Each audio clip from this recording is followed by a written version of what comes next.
Hello दोस्तों, इस channel पर आपको बिहार बोर्ड के जितने भी गेस्ट पेपर्स हैं सभी के मटेरियल्स प्रोवाइड किए जाएंगे। आप प्लीज़ चैनल को सब्सक्राइब करें और वीडियो को ज़्यादा से ज़्यादा लाइक और शेयर करें। तो अभी मेरे पास जो सेंटअप एग्ज़ाम हुआ था उसका हिंदी का क्वेश्चन है। इसका जो फर्स्ट पोर्शन है यानी जो भाग जो कि कहानी से रिलेटेड है और कविता से रिलेटेड है वो पोर्शन हम करने वाले हैं। और इसका जो व्याकरण का पार्ट है वो सेकेंड पार्ट होगा, वो अगली वीडियो में आएगी। तो देखिए यहाँ पे लिखा हुआ है कि प्रश्न संख्या 1 से 100 तक के प्रत्येक वस्तुनिष्ठ प्रश्न के साथ 4 विकल्प दिए गए हैं। यानी 1 से 100 तक क्वेश्चन है और उसमें से प्रत्येक क्वेश्चन के लिए 4 ऑप्शन दिया गया है जिसमें से कोई एक सही है। 100 प्रश्नों में से किसी 50 प्रश्नों के अपने द्वारा चुने गए सही यानी 100 क्वेश्चन दिए गए हैं। आपको उनमें से जो भी आपको 50 क्वेश्चन आता है, चाहे वो व्याकरण से है, कविता से है या फिर कहानी से है, आपको उन सब में से कोई 50 में से बना देना है। तो देखिए फर्स्ट क्वेश्चन है, यहाँ प्रत्येक मनुष्य किसी न किसी के विरोध में खड़ा है और किसी सुरक्षित स्थान पर पहुँचने के लिए प्रतिष्ठा, सम्मान, शक्ति व आराम के लिए संघर्ष कर रहा है। यह पंक्ति किस पठित पाठ से है? तो ये जो लाइन है वो जिद्दू कृष्णमूर्ति के द्वारा लिखी गई है और ये शिक्षा पाठ से है। तो देखिए यहाँ पे इस क्वेश्चन का मतलब है कि ये सेंटअप एग्ज़ाम जो फाइनल एग्ज़ाम से पहले होता है, यहाँ पे लाइन आया है तो ऐसा अनुमान है कि जो फाइनल एग्ज़ाम होगा उसमें भी किसी न किसी स्टोरी का लाइन ज़रूर आएगा। तो आप प्रत्येक स्टोरी को अच्छे से पढ़ लीजिएगा। नेक्स्ट है, अरेवा परेवा उदय प्रकाश की कैसी कृति है? तो देखिए अरेवा परेवा चैप्टर नामक पूरा बुक में कोई चैप्टर नहीं है, लेकिन जो लेखक है उनकी रचनाएं अलग से, जैसे कोई लेखक है जैसे कि उदय प्रकाश, तो अगर आप उस चैप्टर में जाएंगे 30 में तो आपको पता चलेगा कि जो रचनाएं हैं उदय प्रकाश ने बहुत सारी रचनाएं लिखी हैं और उन सभी का बुक में नाम लिखा हुआ है। तो ये जो अरेवा परेवा उदय प्रकाश की कृति है और ये कहानी संग्रह है। तो आप जो लेखक है उसके अलग अलग जो रचनाएं हैं आप उनको भी याद कर लीजिएगा, मेमोराइज कर लीजिएगा ताकि क्वेश्चन ना छूटे। नेक्स्ट है, उसने कहा था शीर्षक शहर में किस शहर का चित्रण है? तो यहाँ पे इसमें अमृतसर का चित्रण है। काट का सपना के रचयिता कौन है?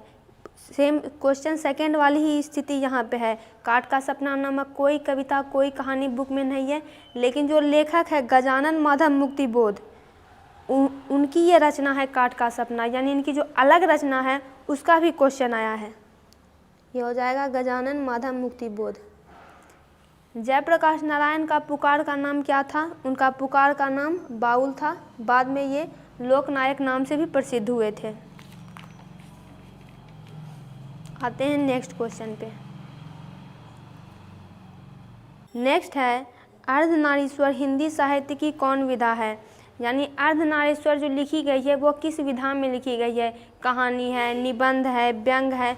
तो देखिए ये जो है अर्धनारीश्वर ये रामधारी सिंह दिनकर के द्वारा लिखी गई है और ये एक निबंध है।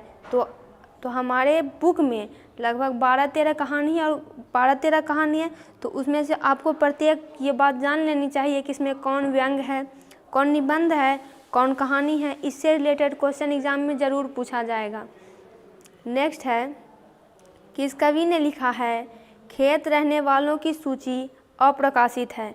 तो देखिए यहाँ पे फर्स्ट क्वेश्चन में जो लाइन था वो था बुक का, चैप्टर का लाइन था, कहानी का लाइन था, नहीं संभाषण का लाइन था, शिक्षा चैप्टर का था। और ये जो लाइन है खेत रहने वालों की सूची अप्रकाशित है, ये कविता का लाइन है और ये हारजीत कविता का लाइन है। इससे पता चलता है कि जितने भी पोएम हैं आप लोगों को उनका एक बार समरी देखना है, लाइन को एक बार पढ़ लेना है, मेमोराइज करना है ताकि आपको ये ध्यान में रहे कि कौन सी पोएम की लाइन क्या है। तो ये जो है हारजीत कविता की है और इसको अशोक वाजपेयी ने लिखा है।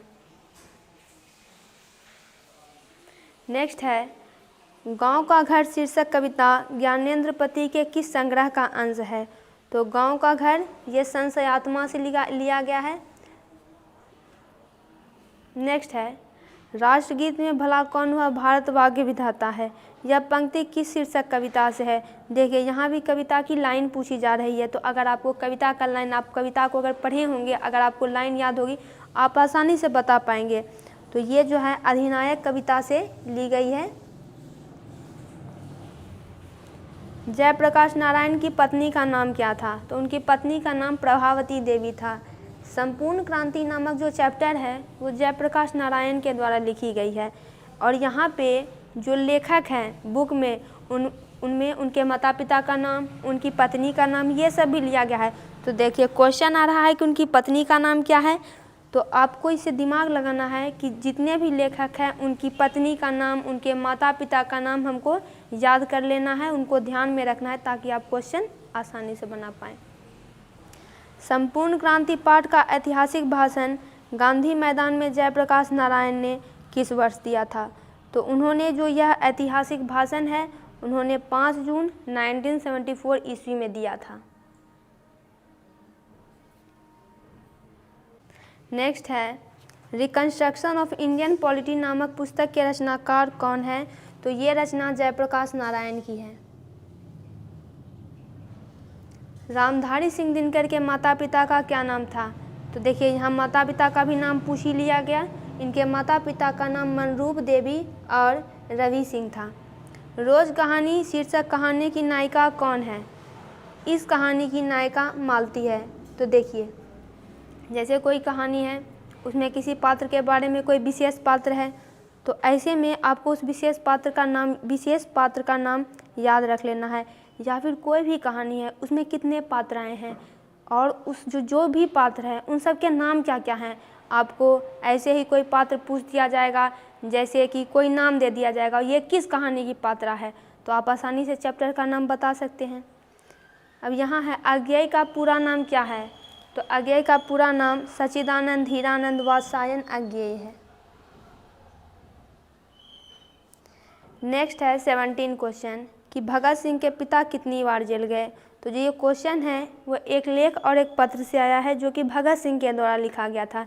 लेकिन इनमें से इनके पिता के बुक में जब आप इनके जीवनी के बारे में पढ़ेंगे तो आपको पता चलेगा पिता के बारे में, चाचा के बारे में, भाई के बारे में, सब के बारे में दिया हुआ है, यानी इनके जितने भी संबंधी थे। अब यहाँ पिता के बारे में पूछा जा रहा है। इससे पता चलता है कि जितने भी लेखक हैं आप उन सभी के माता के, पिता के, बहन के अगर दिया हुआ है तो सभी के बारे में पता कर लें। कितनी बार जेल गए? तो ये अनेक बार जेल गए थे। नेक्स्ट है लहरों के राजहंस नाटक के नाटककार कौन है? तो यहाँ पे नाटक की बात की जा रही है। जब भी किसी लेखक के बारे में चैप्टर में दिया हुआ रहता है तो कहानी भी दिया हुआ रहता है, कविता संग्रह भी दिया हुआ रहता है, उपन्यास भी दिया हुआ, नाटक और भी बहुत सारी विधाएं दी हुई रहती हैं। तो यहाँ पे नाटक की बात की जा रही है तो ये मोहन राकेश का नाटक का नाम है। मोहन राकेश ने इस दिगंत बुक में सिपाही की माँ नामक एकांकी लिखा है। देखिए सिपाही की माँ शीर्षक पाठ हिंदी साहित्य की कौन विधा है? तो एक विधा वाला क्वेश्चन पीछे भी था कि अर्धनारेश्वर कौन सी विधा है, यहाँ भी विधा है, यानी आपको सब कहानी के बारे में पता कर लेना है कि कौन सी विधा है, निबंध है, जीवनी है। हालांकि हम इसको एक अलग वीडियो में बता देंगे। तो यहाँ पे सिपाही की माँ एकांकी है जिसमें एक माँ बेटी के बारे में बताया गया है।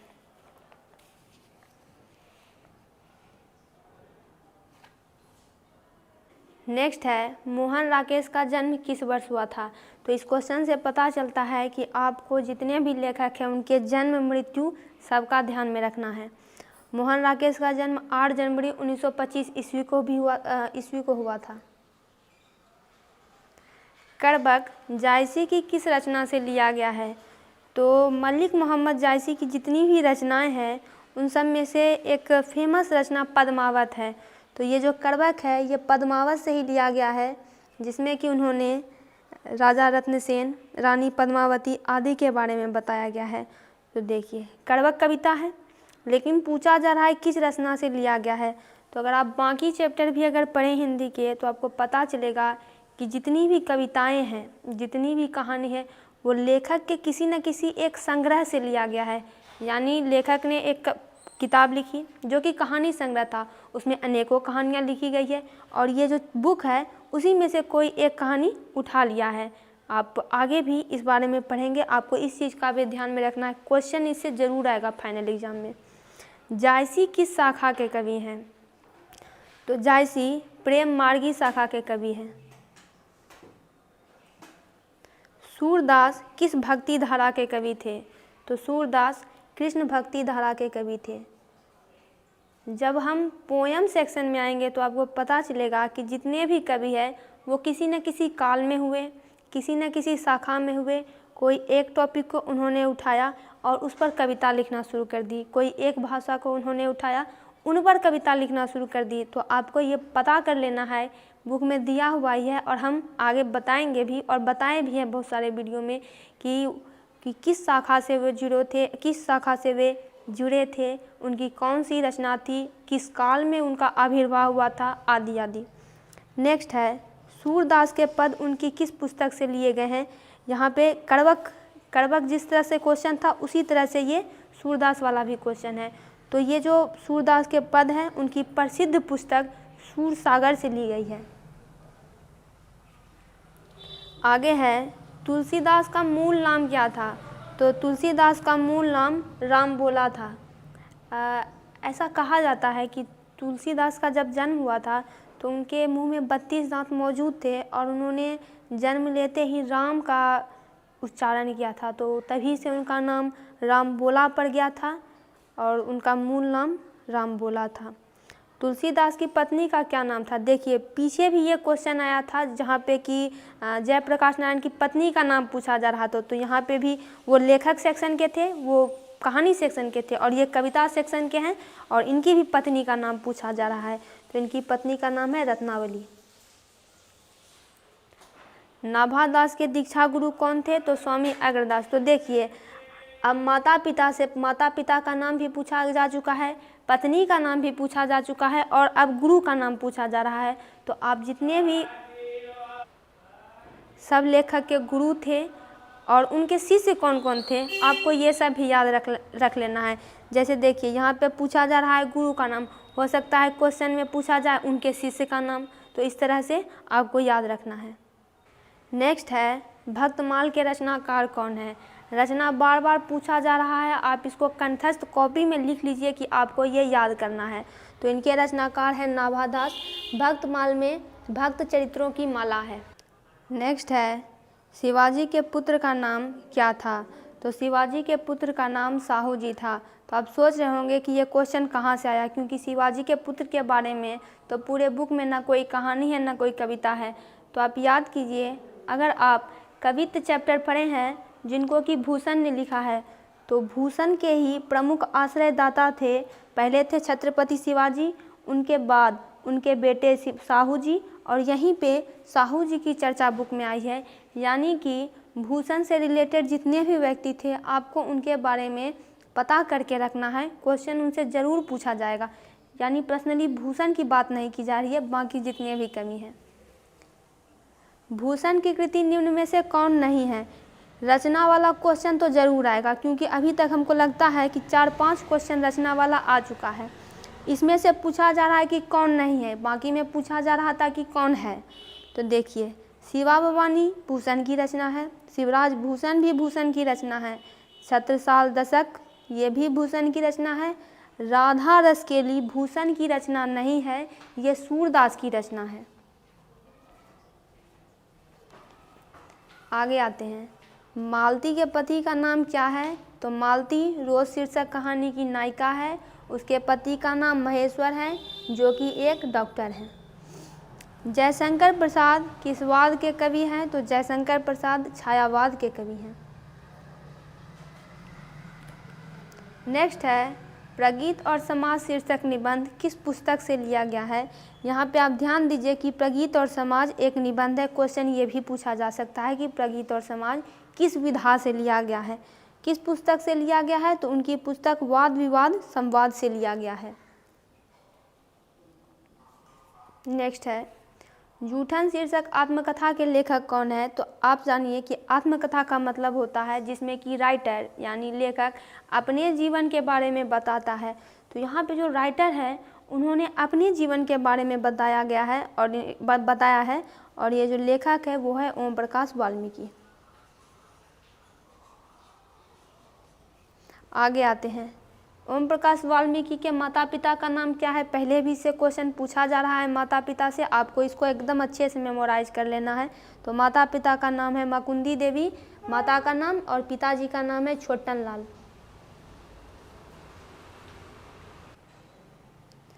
शिक्षा शीर्षक निबंध के निबंधकार का नाम क्या है? तो जे कृष्णमूर्ति, जिनका कि पूरा नाम जिद्दू कृष्णमूर्ति था। जयशंकर प्रसाद की नाट्यकृति निम्न में से कौन है?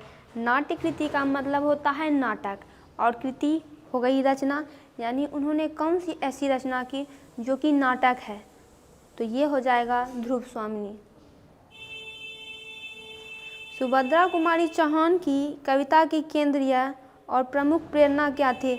यानी किसको सेंटर में रख के, सेंट्रल मान के उन्होंने अपनी कविता को लिखा? मुख्य प्रेरणा क्या थी, मुख्य इंस्पायरेशन क्या था? तो वो था यथार्थनिष्ठ राष्ट्रीय भावधारा। इसमें वह अपनी कविता की रचना किया करते थे। कवित्री सुभद्रा कुमारी चौहान स्वयं को असहाय और विवश क्यों कहती है? ऐसा इसलिए कहती है कि पुत्र वियोग के कारण उनका पुत्र जो है मर गया है, जिसके कारण वह बहुत दुखी है और वह खुद को असहाय महसूस कर रही है। सुभद्रा कुमारी चौहान के प्रतिनिधि कविता संग्रह का नाम क्या है? कविता संग्रह का नाम पूछा जा रहा है, यानी कोई एक पुस्तक है जिसमें कई सारी कविताएं दी गई है और उस कविता संग्रह, उस पर्टिकुलर बुक का नाम पूछा जा रहा है, तो वो है मुकुल। किस कवि ने सिल, खड़िया, चौका शब्दों का प्रयोग किया है? तो सिल, खड़िया, चौका आदि शब्दों का प्रयोग उषा कविता में किया गया है, और इसके रचनाकार जो है शमशेर बहादुर सिंह है। हिंदी के एडिशन किस लेखक को कहा जाता है? तो ये है बालकृष्ण भट्ट को, जिन्होंने बातचीत चैप्टर दिगंत पुस्तक में लिखी है। प्यारे नन्हे बेटे को शीर्षक कविता में लोहा किसका प्रतीक है? तो देखिए, प्यारे नन्हे बेटे को जो कविता है वहाँ का नायक खुद छत्तीसगढ़ का रहने वाला है, और सभी लोग जानते हैं कि छत्तीसगढ़ में लोहा का ही सब कुछ होता है, यानी लोहा का वहाँ बहुत महत्व है। तो लेखक ने भी, कवि ने भी उसी पर से एक कविता लिख दी है सब। तो लोहा आंसर हो जाएगा, कर्म का प्रतीक है। नेक्स्ट है हार जीत कैसी रचना है? तो हार जीत गद्य कविता है, कविता में भी यह पूछा जा रहा है। नदी के द्वीप के रचनाकार कौन है? इनके रचनाकार अज्ञेय हैं, जिनका पूरा नाम सच्चिदानंद हीरानंद वात्स्यायन अज्ञेय था। सूरदास के पद में कौन भाव है? किस भाव में वो अपने पदों की रचना किया करते थे? तो वो है वात्सल्य भाव। नामवर सिंह के गुरु कौन थे? देखिए, यहाँ पे गुरु की बात की जा रही है। अगर कहीं शिष्य भी दिया होगा तो हम भी उसको आगे वीडियो में चर्चा करेंगे और आप तक ये मटेरियल ज़रूर पहुँचाएंगे। उनके गुरु हजारी प्रसाद द्विवेदी थे। नामवर सिंह ने इस पुस्तक में प्रगीत और समाज नामक चैप्टर लिखा है। इनसे ये ना कराओ, भूखे रह लेंगे, इन्हें इस गंदगी में न घसीटो, यह कथन किसका है? तो आंसर पहले जान लेते हैं कि यह कथन भाभी का है। और ये चैप्टर, और ये जो कहानी, ये जो लाइन है, ये किस चैप्टर से लिया गया है? तो ये जूठन चैप्टर से लिया गया है। जब बैल की खाल को उतारने के लिए घर में कोई नहीं था, तो जूठन के जो नायक है, जिस बच्चे की बात की जा रही है जूठन में, उनकी माँ ने इनको और इसके चाचा को भेज दिया था। तो जब बैल की पूली खाल उतर गई थी तो चाचा ने इसको समेट लिया था और बहुत दूर तक वो खुद इसको चल कर लाए थे, लेकिन इसके बाद उन्होंने इसको पटक दिया था। यानी पटक दिया कहने का मतलब है कि इन्होंने, चाचा जी ने इसको छोड़ दिया था और कहा था कि मैं बहुत थक चुका हूँ, अब तुम इसको लेकर जाओ। और इसके बाद उन्होंने वो पूरी जो गठरी है, जो कि भारी भरकम थी, जो कि लेखक के वजन से भी ज़्यादा थी, उन्होंने इसके सर पे रख दिया। उसके बाद लेखक को ही पूरे लाना पड़ा था, और जब ये घर आए थे तो इनके पूरे शरीर में खून के धब्बे लगे हुए थे और इनकी ऐसी करुण स्थिति हो गई थी कि ये अब पैर में बहुत दर्द हो रहा था, पैर जवाब दे रही थी, चल नहीं सकते थे। तो ऐसी स्थिति में जब इनकी माँ ने इनको देखा था तो उनकी तो आँखों में आंसू ही आ गए थे और उसी समय इनकी भाभी ने ये कथन कहे थे। तिरिच कहानी किस नाम से जानी जाती है? तो तिरिच कहानी जादुई यथार्थ के नाम से जानी जाती है। प्यारी बिटिया से पूछूंगा बतलाओ आसपास कहाँ कहाँ लोहा है, यह पंक्ति किस शीर्षक कविता से है? तो यह प्यारे नन्हे बेटे को कविता से है।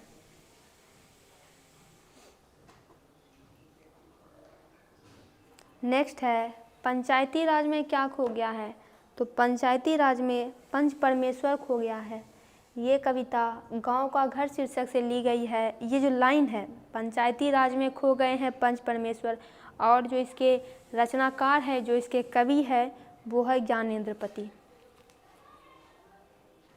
नेक्स्ट है सो जा बच्ची सो जा, सो जा बच्ची सो जा। यह लोरी किस शीर्षक पाठ से है? तो यह पेशगी पाठ से है। दिगंत पुस्तक में जो फर्स्ट में कहानी का पोर्शन दिया गया है, उसके बाद कविता का पोर्शन दिया गया है, उसके बाद 3 और चैप्टर है जो कि हम लोगों को पढ़ना है। उनकी वीडियो बहुत जल्द हमारे द्वारा आपको प्रोवाइड करा दी जाएगी। उससे भी क्वेश्चन एग्ज़ाम में पूछे जाते हैं। नेक्स्ट है मोपासा किस देश के रहने वाले थे? तो मोपासा फ्रांस देश के रहने वाले थे। इनका पूरा नाम गाई डी मोपासा था और दिगंत पुस्तक में इनकी रस्सी का टुकड़ा नामक पाठ इसमें दिया हुआ है। नेक्स्ट है यथार्थ के इस लेन देन का नाम ही संसार है। यह किस शीर्षक पाठ की पंक्ति है? तो ये है हंसते हुए मेरा अकेलापन की, जो कि डायरी विधा में लिखी हुई है और इसके रचनाकार मलयज हैं। तो इसका जो फर्स्ट पोर्शन था वो कंप्लीट हो गया। इसकी जो सेकंड पोर्शन व्याकरण होगी उसकी वीडियो उसकी अगली वीडियो बनाई जाएगी। तब तक आप इसका पूरा स्क्रीनशॉट ले लीजिए और वीडियो को ज़्यादा से ज़्यादा लाइक करें, चैनल को सब्सक्राइब करें।